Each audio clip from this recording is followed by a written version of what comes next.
Christian parenting. In a culture that is cramming down our children's brains what to think, we want to be the kind of mom and dads that don't just tell them what to think, but we teach them how to think so that no matter what philosophy comes along, they are prepared, they are ready, they are intelligent, and they can be a helpful contribution to a gospel-centric worldview. Today, we're going to talk about teaching our children how to think. It's part one of my new series, Shepherding a Child's Heart, here on Let's Parent on Purpose.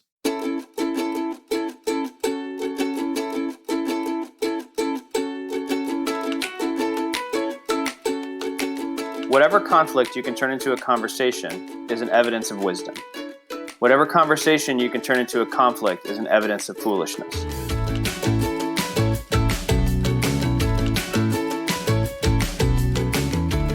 I'm Jay Holland, and I want to welcome you to Let's Parent on Purpose.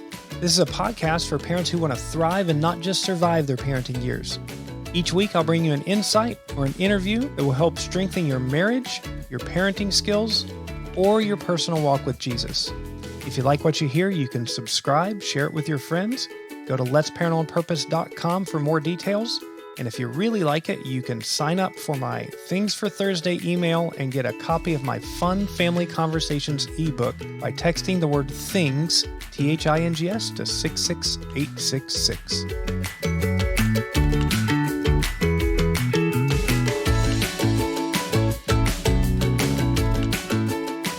If you've been around Let's Parent on Purpose for some time, you know you're in for a treat today. Hey, if you've been around for 3 weeks, you know you're in for a treat, as my guest has recently been with us on an episode where we talked about developing leadership within our children in the home. Today, we're going to be in part 2 of my new series on shepherding a child's heart, as Virgil Tanner and I discuss teaching our children how to think. Virgil is a dear friend of mine and honestly one of the most brilliant people that I know.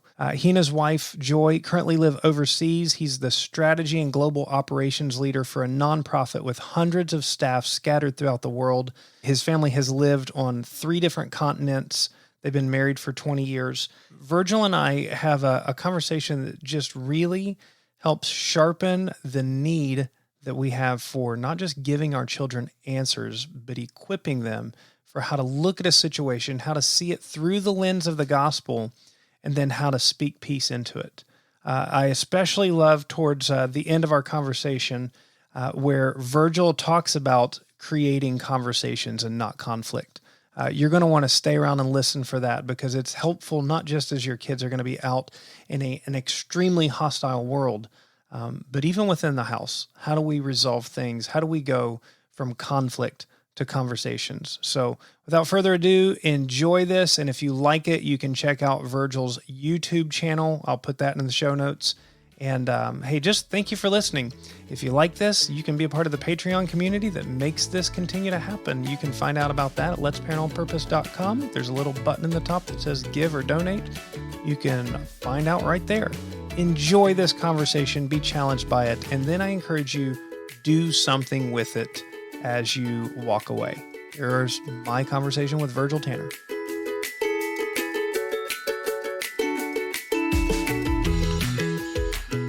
Virgil, it is good to see your face again. I know those listening to us right now can't see your face, but I can, and what a beautiful face. It's good to see you, man. Good to see you too, buddy. Thank you. Right. That's how most people describe you, as they see your face. They just have to remark on the beauty of it, right? They typically have to take a pause a moment and talk about how beautiful I am. Yeah. So we've been friends for more than 2 decades now. Isn't that crazy? Yeah, we're old. Yeah. Recently, and we've talked about a number of things. Recently, I sent you a text, and I'm going to just read the text to you because I think it'll help set the context a little better. And then we'll talk about your context and we'll just go from there. So I sent this to Virgil a couple days ago, said, regarding this topic, I'm wanting to do a group of podcasts under the theme of shepherding your child's heart. And part of that is teaching them to engage their mind and their heart to understand the complexity of the issues around them. None of these issues are simple, and if they were, they would get fixed easier. And what's troubling, at least in the United States, is that it often seems like one side sees some real issues but has a very anti-God set of solutions, while the other side has the correct verbiage the verbiage of the gospel is the solution, but sometimes they don't take the time to understand the complexity of the issue. I've talked to friends of mine that are in California, and they'll say that many of their neighbors know that a lot of the stuff that's being put out politically and even socially is absolute garbage, but they're afraid to talk about it on the record. They're because of the lashback that they'll get. And then in some of the conservative areas of the country, like even the particular little bubble of South Florida that I live in, which is very different than all of the rest of South Florida, there's a fear that the good and safe parts of our country and our culture are going to change. And I think sometimes this cripples them from seeing how they, as believers, could be a real help. So there's a lot of Christian parents in one bubble. There's a lot of their kids who are going to public schools, which are a very different bubble. And at the heart of it, I think what we really need to teach our kids is not just what to think on a particular issue, but how to think in general, because their entire lives, they're going to be confronted with societal complexities that need the lens of the gospel and an engaged brain in order to face. And so I would just start by asking, could you explain a little bit about the context in your family that you see these things that you have to try to help guide your kids through? Sure. So right now we live in southern Spain. We moved here 3 years ago, but not from the U.S. We moved from Central Asia 3 years ago. So about 12 years ago, we were pastoring in Nashville and teaching at a high school in a really culturally, ethnically diverse part of Nashville. And we moved from there to an ethnically profoundly homogenous little tiny country in Central Asia that I don't think I'll say out loud right now because there were security concerns wrapped all around it. We were there trying to help people who follow Jesus. Moving from there to southern Spain now, it's a pretty pluralistic society, and my kids have learned how to identify like those behaviors or those attitudes or those values are part of this culture, and these attitudes and these behaviors and these values are part of this culture. They've kind of acquired some savvy in not judging, but in measuring. But they couldn't apply it to their home culture. They only knew like they kind of had absorbed because they went to school with Brits and Spaniards. Orange man bad. What do you mean by that? Orange man bad. Trump bad. Okay. Orange man bad. And we weren't offering any kind of counter narrative. Our counter narrative is never going to be about Donald Trump or any other president, but we realized, wow, we've got a 16-year-old girl and two boys in the middle and a 7-year-old girl, and our 16-year-old girl is going to go to college in 2 years in the States, and we had not prepared her for the situation, the environment. And then when we looked around, we realized, wait a minute, the environment has changed in the 12 years we've been gone. And it's even very different. So we had to educate ourselves as to what is happening in the psychosocial milieu in universities in the United States, or even in just the political situation in the United States, which has been wildly exacerbated by both COVID and racial tensions. And try to think about how can we teach our oldest kid how to think, and how can we about these things, and how can we do it with the others. So what are the most simple pieces that we have to start inculcating very carefully into our 7-year-old so that she's ready to be able to kind of hold her own and think clearly. And it's not, when I say hold her own, I don't mean be a conservative or vote a particular way. I mean be able to think clearly in an environment where everyone is screaming and nobody is thinking carefully before they talk. Very well said. I like how you said, you're not trying to indoctrinate her to be a conservative either, because this is one of the things that I have noticed is that in the conservative party, there's a lot more Christians in there than at least Christians as I'm familiar with and as I view Christians. But there are plenty of issues within the conservative party that I think you can't pass a straight face test of saying Jesus would amen this. And so we want to remember first and foremost that we're citizens of the kingdom of God. Yeah. And then we want to be very good citizens of whatever country or culture that we live in. And sometimes those are going to be very opposed to one another. And when those are opposed, the goal is to have raised children that the opposition side that they come down on is that they are for the kingdom of God. They are for the kingdom of heaven. They are for the way of Jesus as king, and not wholeheartedly married to any political party or any social norm that's within their culture at that time. because that's going to change all of the time. And there's plenty of sinful things in any human organization, period.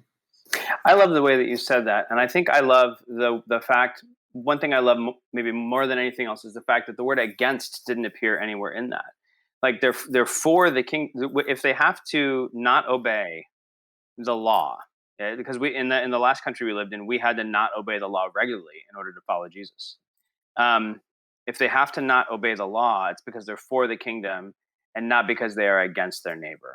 And by simply eliminating the against question and making it a what are you for? Whom are you for? Whose Mhm. are you? That takes the pugilistic polemic. Everything has to be an argument off the table, and it gives you a direction as opposed to the static of constantly just trying to identify yourself by who are you against. Yeah. Yeah. You Mhm. know, I have spent this summer doing a leadership academy at our church, and I've had about 30 middle school to high school students, and we have talked about identity at the core of leadership. And by leadership, I don't mean the stand out in front of everybody, hey, look at me. But first off, you need to lead yourself and know how to lead yourself well. And then leadership is about serving others. And one of the things we talked about is identity is incredibly important. And the example that I used was if you know who you are, there are some choices that are just automatically made for you so that you don't have to wrestle through every decision. And I used smoking as an example. So I grew up in a home, my dad was a smoker. He quit when I was in about fifth or sixth grade. I had an older brother and at least one older sister that smoked. But I identified myself as an athlete, but I was aware that I was a very poor athlete. I was not faster. If there's 10 people on the team, I'm coming in ninth. Like I'm not the slowest fat kid on the team, but I'm coming in ninth. And Mhm. when it comes to hand-eye coordination in my neighborhood, my nickname was Hands, which was not because I had such great hands, but because typically the ball went through my hands into my face or something like that. But I identified as an athlete. And so when it came to smoking, it's like, you know what? I'm not faster than all of these people I'm competing with anyway. Why would I put tar in my lungs and make it that much harder to keep up? So it was just an absolute easy decision for me, not because I was against smoking, but because I knew who I was and what I stood for. And I think the challenge with our children is who are you and what are you for? And that will help you determine what you need to put your energies towards and what is not worth your time and energy. See, that's a critical question. I think part of the polemic or part of the argument in the states right now has to do with how can that question even be answered? Things like critical race theory or intersectional identity politics, you aren't allowed to answer that question. That question is basically answered for you based upon which group you're part of. So even just knowing, like identifying, if my kid goes to college and doesn't know that that's the starting place for most of their counterparts, most of the interlocutors, the word, what's the people they're in a conversation with. If she doesn't know, if he doesn't know that that's the starting place, that they have been taught not to identify themselves by facts, but by which group they are a part of.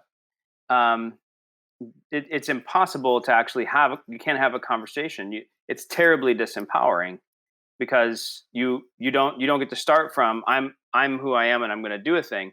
You start from I'm what happened to all the people that ever came before me in any group I've ever identified with, and I am now doomed to simply repeat exactly what happened to them. That's Right. really terrible. That's tough. It Yeah. is. It is. I'm actually preaching on Romans 5 this week at church. And, you know, the beginning of it, that we rejoice in our trials because suffering produces endurance, endurance produces character, and character produces hope. And and the problem I see, we're talking about intersectionality, which just really basically is identifying by the most number of victim status badges that you can pin on yourself gives you a greater level of identity. And so, listen, everybody in the world has suffered, but with intersectionality, if you're a female, you have one level of suffering. If you're a black female, you have another level of suffering. If you're a black transgender female, then you get to be the spokesperson for the entire world of what should and should not exist. And it's basically the elevation of victimhood and that you get street cred by the amount of perceived suffering you should have as a part of a group. And here's the problem. With my children, I don't want them to identify by their suffering. Now, I'm a white male, so maybe it wouldn't be very helpful for them to identify by it anyway. But on top of that, the people that I know that are the greatest people in my life are the ones who have suffered tremendously, but you might never know it by the way that they compose themselves and by the way that they treat others and by what they do. They don't fall back on their sad story. It has produced endurance and it's produced character. And the ones that are the greatest heroes to me, it's because of the hope of Christ that they have. So it's like Yeah. we have peace with God through Jesus, not this inner feeling of peace, but a positional peace that no longer is God the Father calling us enemy. So that's the position, but I might feel all kinds of turmoil. And then what happens is God actually allows suffering into your life because that suffering starts to bleed out the things that don't matter, and it produces endurance. And the more endurance you have, you start to grow in character.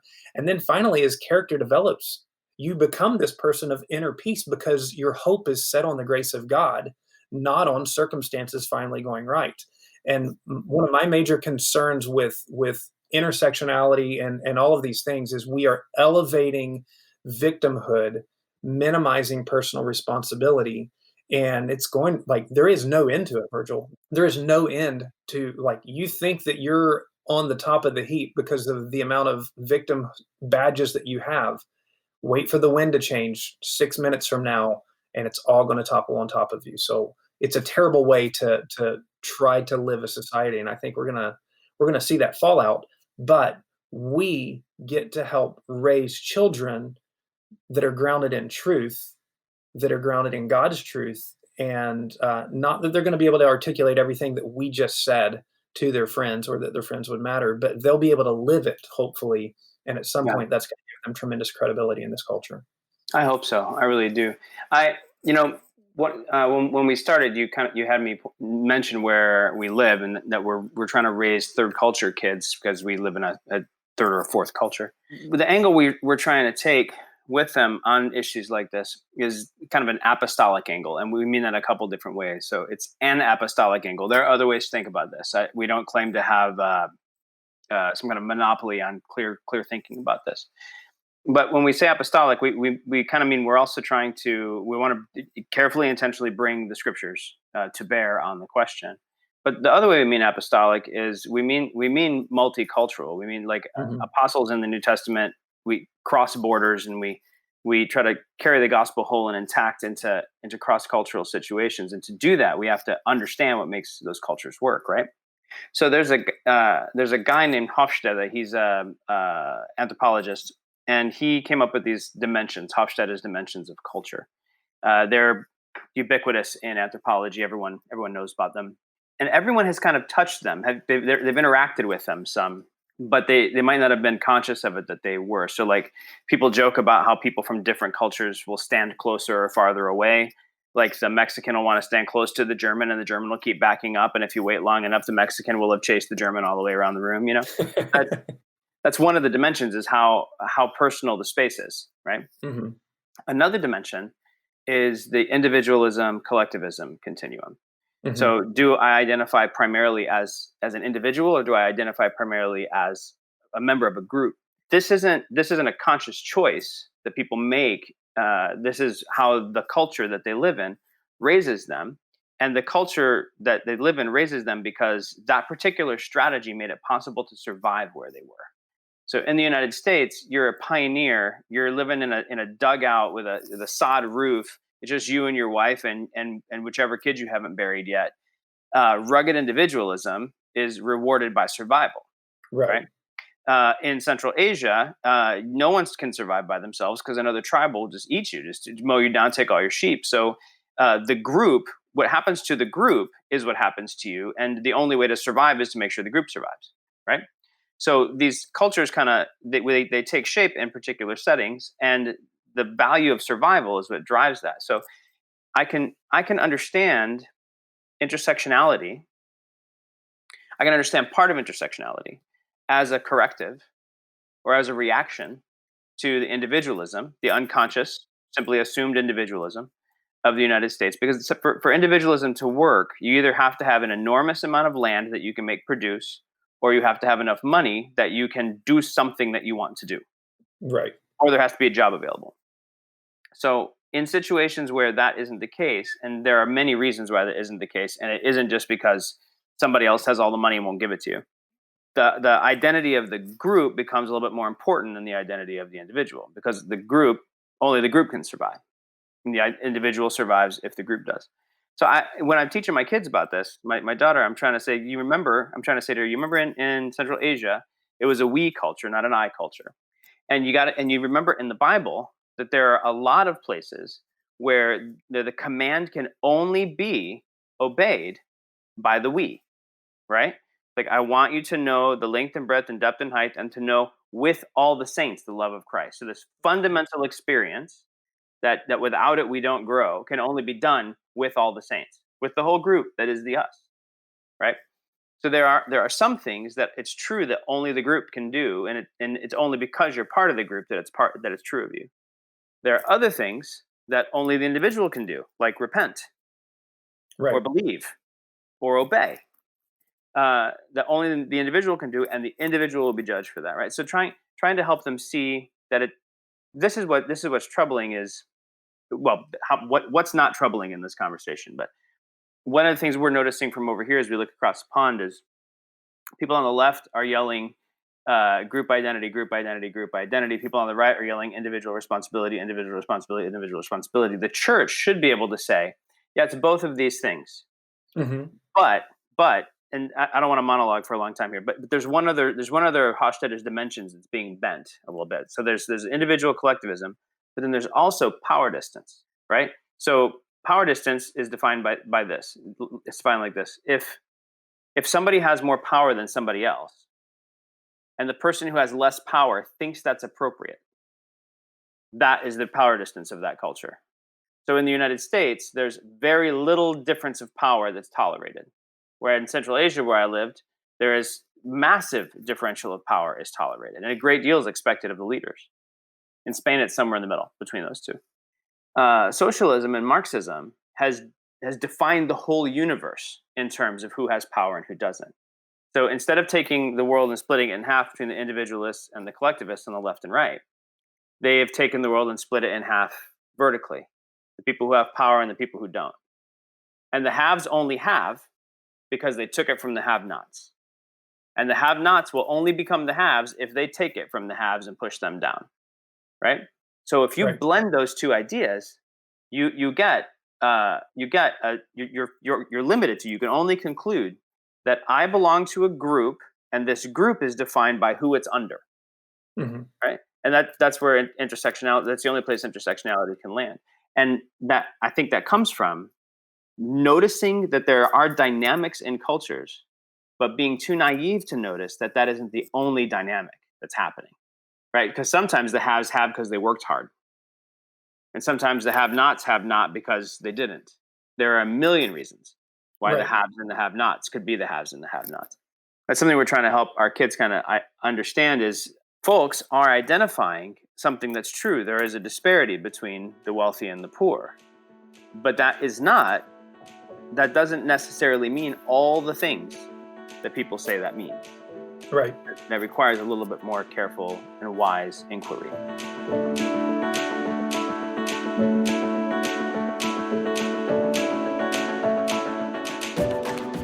Let's Parent on Purpose is being brought to you today in part by the Lazy Bear Cabin. This is a family vacation rental cabin in the beautiful Blue Ridge Mountains of Northwest Georgia. If you're looking for a special time to make memories with your family while still social distancing, consider this 3-bedroom, 2-bathroom log cabin with a hot tub, ping pong and pool tables, as well as a beautiful scenic view. You're just minutes away from hiking, biking, lakes, apple orchards, and the charming town of Blue Ridge, Georgia. And the Lazy Bear Cabin wants to partner with you to bless a deserving family that you love. Go to www.lazybearcabinrental.com and nominate a family to win a free 3-day, 2-night stay. And while you're there, consider booking a vacation for your own family.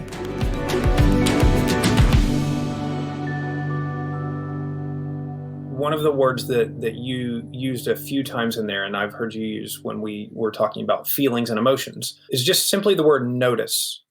And so, if we're coming back around to our theme of teaching our children how to think, I think one of the very important things that we can teach them to do is just simply notice. Notice without feeling like they need to make an evaluation right away. Notice with the understanding that there are probably a number of things that they don't understand. And also, part of that is notice how you feel about these things. So I'm noticing the difference in power structure. How do I feel about that?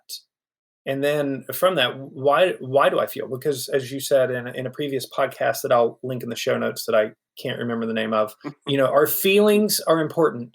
They're 100% true in telling us something, but they're not 100% accurate in telling us the truth of what the situation is, of what the reality is. And so in teaching them how to think, we have to be good observers on the first. And so as you're talking about power structures and why are there people in power and why they're not, I can think of a few reasons that go in. One is certainly connections, and I think that's one of the ones that makes people upset because they think, well, it's because you know this person or that person, that's why you have the power, and you never should. And we have all been in, if you're old enough to listen to this podcast, you have been in a school or a work or an organizational environment, whether it was like when you were in high school basketball, where somebody made it because of their connections. Yeah. But the truth is, the vast majority of people in Western culture are where they are because of competency at this level. Vast majority. Your brain surgeon maybe got into medical school because he knew somebody that would help along the way. But he didn't get to start cutting on brains until he showed a massive amount of competency along the way. He might have got into medical school because of connections, but that's not why he got out. Right. Yeah. And then, another one, kind of in the negative sense, is calamity. That will massively affect things for the worse. Listen, some people just go through more trials than others. Some of it is systemic, absolutely. Some of it just, I don't want to say it's the luck of the draw because I believe that God's sovereign in there, but we know that some people suffer far more than other people. And you do that for a couple of generations and it changes potential outcomes. And so I think teaching our children to not just go to default answers. And this is I don't get frustrated. I work with 11 to 18-year-olds. And then because of that, I have relations with the 18 to 22-year-olds. And then I have relations with their parents. And then I have relations with their grandparents. I don't get frustrated at the opinions of the 12-year-olds that I'm working with, or even the 15-year-olds, because it's just really hard to be 12. You're trying to your Adam's apple's doing something really funky.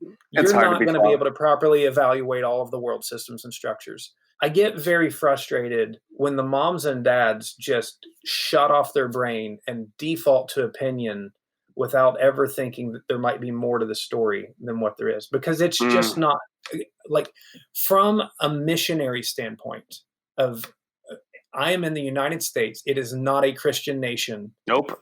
And so I am a missionary here. From a missionary standpoint, it is not helpful to default to my automatic assumption that it is this one simple thing or cause that is the root of everything, unless you say the root or cause is sin. And sin pervades in so many different ways. You have the general curse on the world. You have generational curses in the sense of, even if you don't believe in spiritual curses from generation to generation, the fact that if your grandfather was a massive alcoholic, it's probably still affecting you 2 generations later because of what he did to the family, because of the way that he did not raise his children, and then what they had to work with as they go down. So, sin is the pervasive problem, not race, not sexuality, and not whatever hierarchy that you live in. But we can teach our kids to start noticing what are the effects of sin in here. And then also, what are some of the just common grace ways that God has allowed people to overcome the effects of sin in whatever their culture is? Because there's no culture that's absolutely good. There's no culture that I know of that's absolutely bad. Well, and I mean that's my story. Like my mom grew up in West Tennessee, dirt poor. She had no shoes for most of the years that she got to go to school. She got to go to school till she was in 8th grade. She had 10 brothers and sisters, wound up having to raise most of them. They were sharecroppers, and they would work other people's fields, and then when they finally got paid, uh, her dad would go drink all the money, Mm. and they didn't get clothes, and they couldn't pay for books for school. They had to use the books in the library. They had to get clothes out of the Goodwill barrel, like the charity barrel, and then get made fun of because other kids had just put those clothes in there that day. It was rough. When her dad abused them all manner of different ways, drew a circle on the floor in chalk and would give a stick to one of the girls and a stick to one of the boys and make them fight till someone was too bloodied to fight or unconscious for his entertainment. All the ways you can abuse someone, he abused them. And then one day he came home drunk and tried to kill her mother with a shotgun. And her mom put the shotgun down and it blew her leg off. And my mom was found trying to push the blood back into her mom's body. And her mom lived, Mimi lived, and my mom took over raising the children and ironing and cooking and all the stuff. But that bent her, that broke her. Like, if you want to be a victim, there's a victim, right? She got married when she was 16. My dad also grew up poor on a farm. He had 3 toys ever. His mom heard that he wanted a basketball and she didn't know what one was, so she got him a football. And he learned how to dribble a football. My dad could Wow. dribble a football. Yeah. Because that's what you did. That's what you did. Let me just tell a couple more stories. Is that okay? So, like, is that all right? Yeah. So, Yeah. so they grew up and they get married and they move up north, follow the auto jobs. And my mom, who, like, that story is like one of those. It's like Deliverance. It's a terrible backwoods, toothless horror show movie, right? One of her daughters just ran for mayor last year. The city she lived in. Another daughter's an entrepreneur. Another one's a heterogeneous teacher. Another one's a professor. And I lead an organization that has humanitarian workers all over the world. We have multiple master's degrees. She didn't finish high school. We have multiple master's degrees in our extended family, and we've all got our train wreckage, our echoes of all that we have had to get counseling for and stuff, right? Like, we've all had to like do some hard inner work. My dad got laid off from his auto job because the Fleetwood plant closed. There was a big plant in Detroit that closed.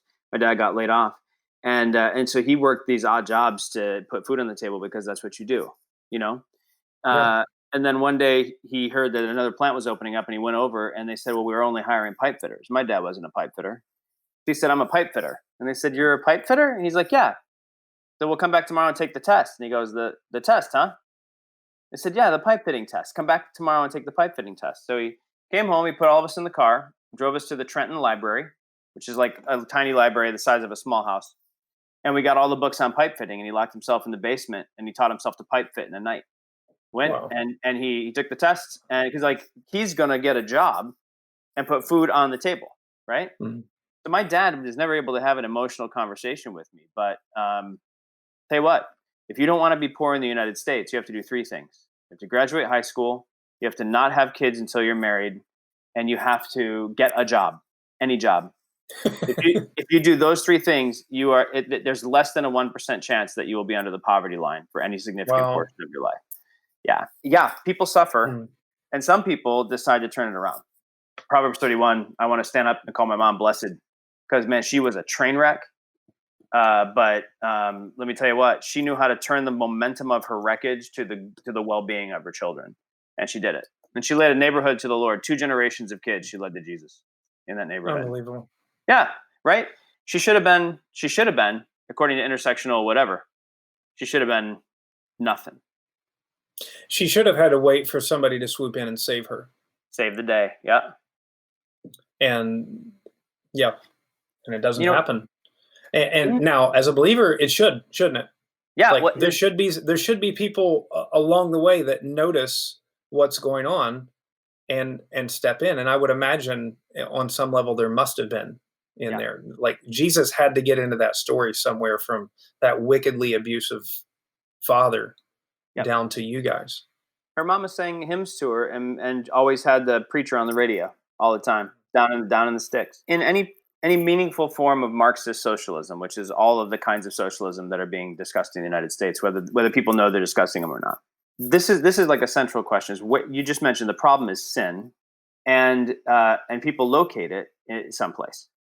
So you can locate it in the individual, primarily with echoes in systems, or you can locate it in the system with echoes in the individual. The socialist posture is that the problem is the system. And if you just destroy the system, you remove the evil. But a non-socialist approach, I would say a biblical approach, is that the primary locus of the evil, of the sin, is in the human heart, the individual human heart, with echoes in the collective and echoes in the systems that humans build. So is there such thing as systemic whatever? Yes, but it's only because it's in the hearts. It's only because it's in the hearts. It's not just there because, right? So since my mom was able to locate the evil in her father's heart and in her heart, it empowered her to be able to do something about what was in her locus of control, herself, right? When we locate the evil in the ghost, in the machine, there's nothing any of us can do about it besides break the machine. But then you build a new machine. And again, the apostolic angle. I just watched the Arab Spring happen 10 years ago. We just watched it 5 years ago. It's somewhere between there, right? Because it kind of happened across a stretch of time. Every single one of those situations that were torn down in order to build a better system wound up with much, much worse systems. Much worse systems. Because it turns out the evil wasn't in the system. The evil was in the human hearts. Wow. That's the problem with social justice. Like, social justice is beautiful, but like a significant problem. There are like 4 significant problems, I think, but a significant problem with social justice. And I ask my kids this: okay, when the good guy, if the good guy's the good guy because he's weaker, and the bad guy's the bad guy because he's stronger, and like, yeah, okay, what about Jesus? He's strongest. Is he the bad guy? Oh, okay. So when the good guy topples the bad guy, when the weak guy topples the strong guy, what do you think he's going to do with all the strength he's got? Well, he's going to look after the people. Show me where that's ever happened once.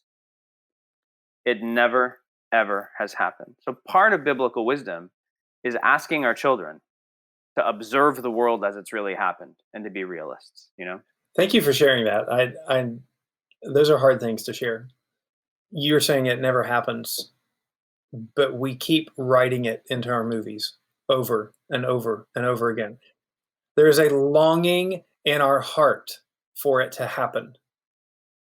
Those who are in our culture and society who are so anti-God want it to be true more than they can ever possibly know.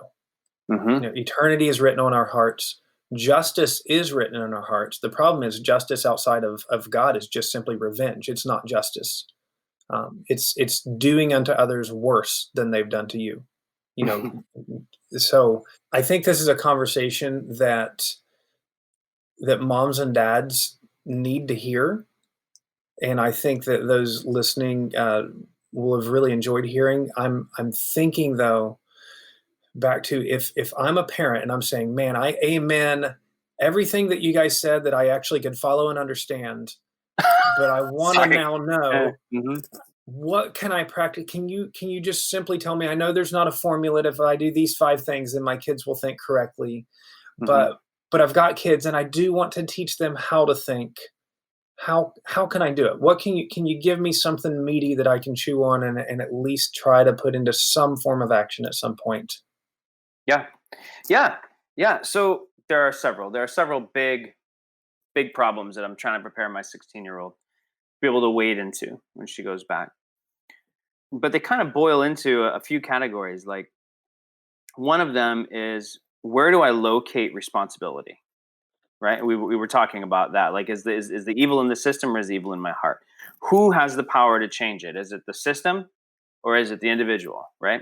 I would say, I mean, the Bible pretty clear that while systems have power, the individual, ultimate responsibility and ultimate agency rests with the individual. So things I routinely will say to my kids, right?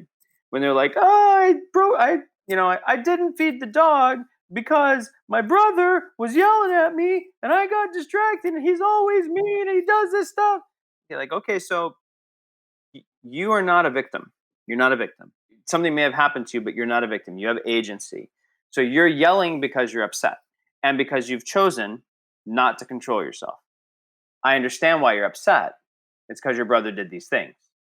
So your brother did things, and now you are upset, and you've chosen not to control yourself, and that's why you're screaming at your dad.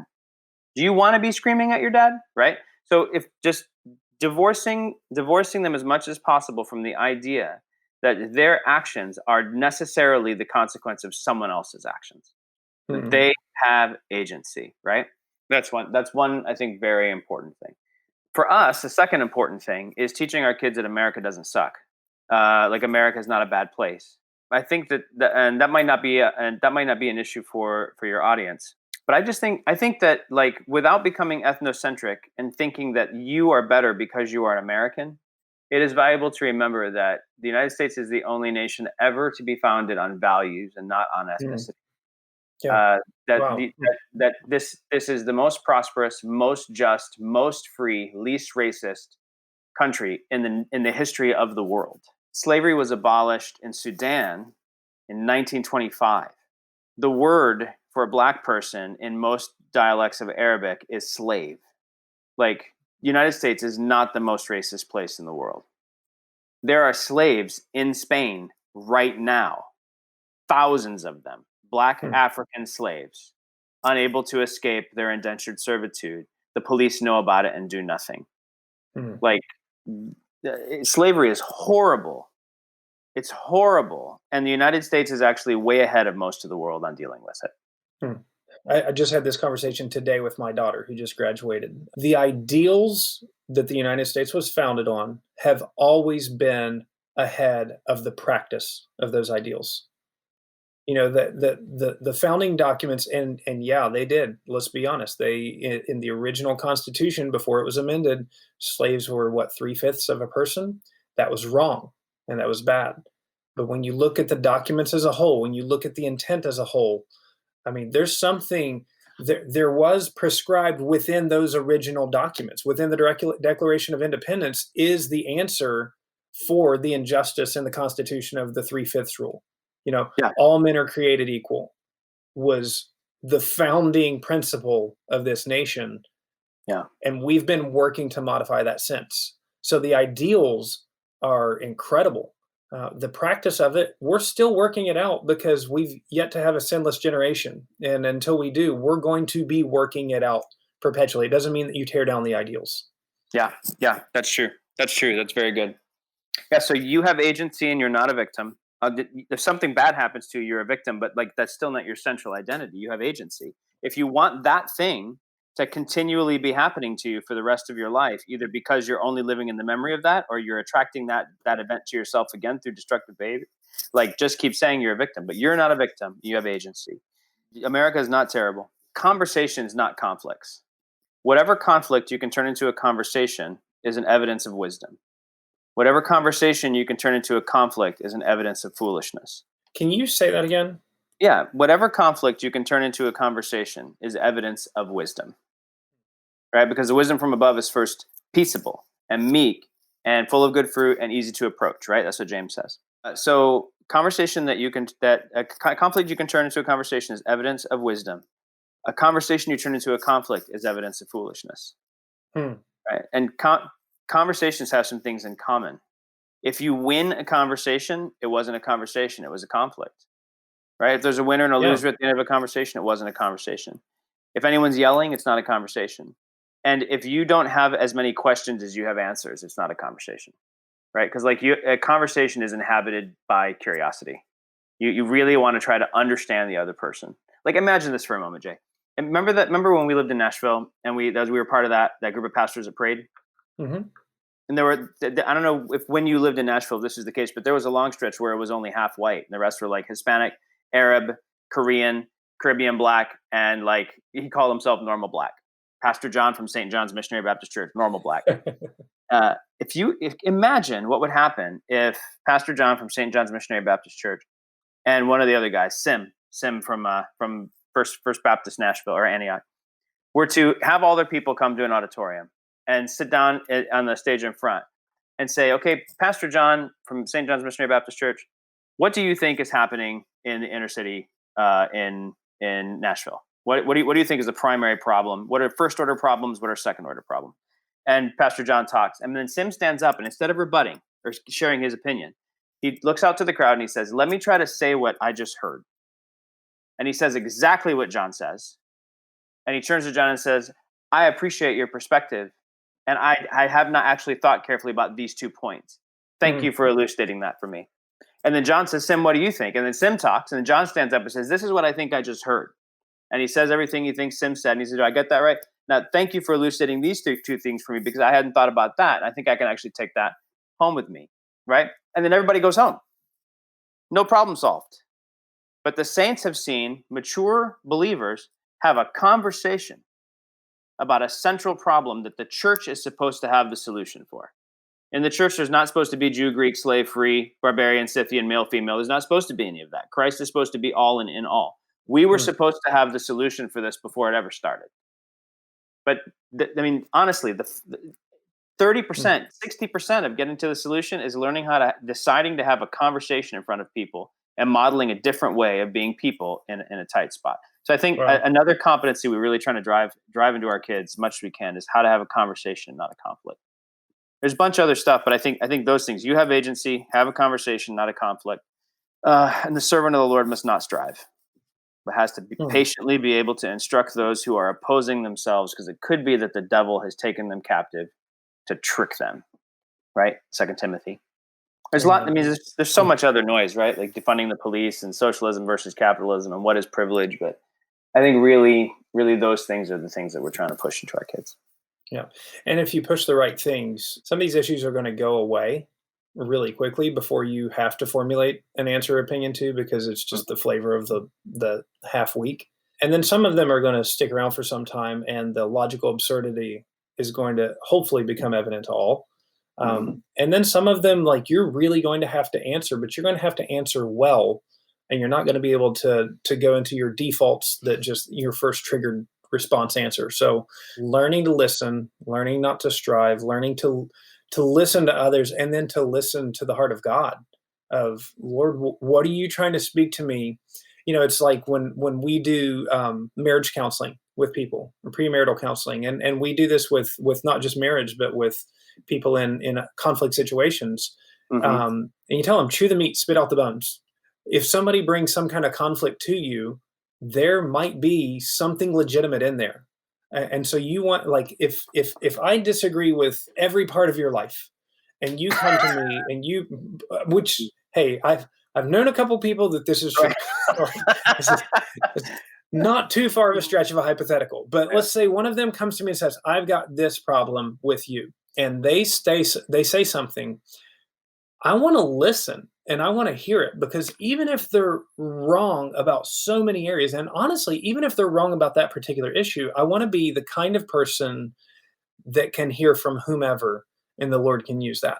Because there's two things going on in conversations all the time. There's what's happening between me and you, but there's also what's happening within me, which is really between me and the Lord.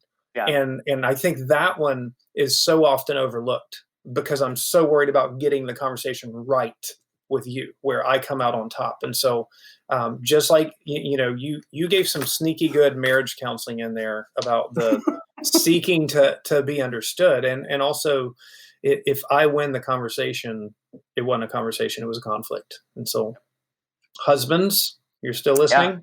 Yeah. If you win the conversation, it wasn't a conversation, it was a conflict. Yeah, and there's this little passage in 1 Peter that says, husbands, treat your wives in an understanding way as a weaker vessel, lest your prayers be hindered. And I don't know if that terrifies you, but it terrifies me to think that God's going to just stop listening to me because I insist on my wife hearing me so much. Oh man, that'd be bad news. God, that'd be awful. So, fortunately, though, most wives are very good at letting you know that though you won the conversation, you lost. Yeah. Because there's not a long time before you get a signal. I don't think I did that right. Right. Yeah. So, man, I appreciate your time and I appreciate your heart. Normally, I close this with guests with prayer. I'm going to ask, would you be the one to pray for our listeners right now, that they would have wisdom from God on how to teach their kids how to think? Lord Jesus, I ask in your name, Father, I ask in the name of Jesus that you would fill the listeners, all those who heard this conversation, who really want to disciple their children, fill them with a spirit of wisdom and revelation in all the knowing of you. Grant them all the skill and insight that they need. Grant them the slowness of speech and the quickness of thought to be able to identify when they could possibly sow a seed of wisdom into their children, into our children. Help us know when what we're doing is not as important as a conversation that they might be ready to have.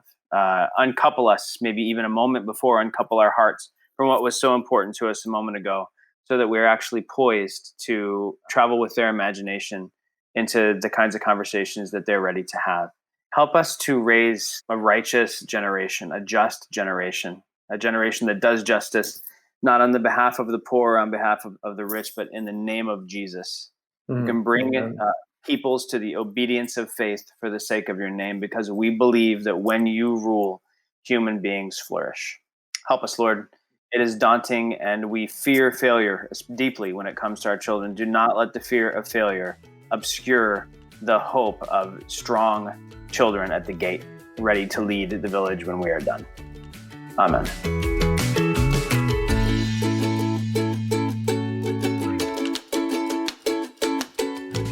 Friend, I want to thank you so much for listening today. I pray it's been a blessing to you. And if it has, a couple things I would ask of you. Number one, share it with somebody else so that you can bless them. And number two, if you believe in the ministry and the Lord has put you in a place to support, would you consider becoming a regular supporter of Let's Parent on Purpose, or a one-time giver if that's the spot you're in? You can do so by going to letsparentonpurpose.com, and in the top right corner, click the little Give Donate button and become a part of our Patreon support community or a one-time giver. This is Jay Holland, thanking you so much for joining, reminding you there's all kinds of back issues and archives at Let's Parent on Purpose and ChristianParenting.org for you to explore. And I just want to remind you, parenting is a marathon, not a sprint. We'll talk to you soon.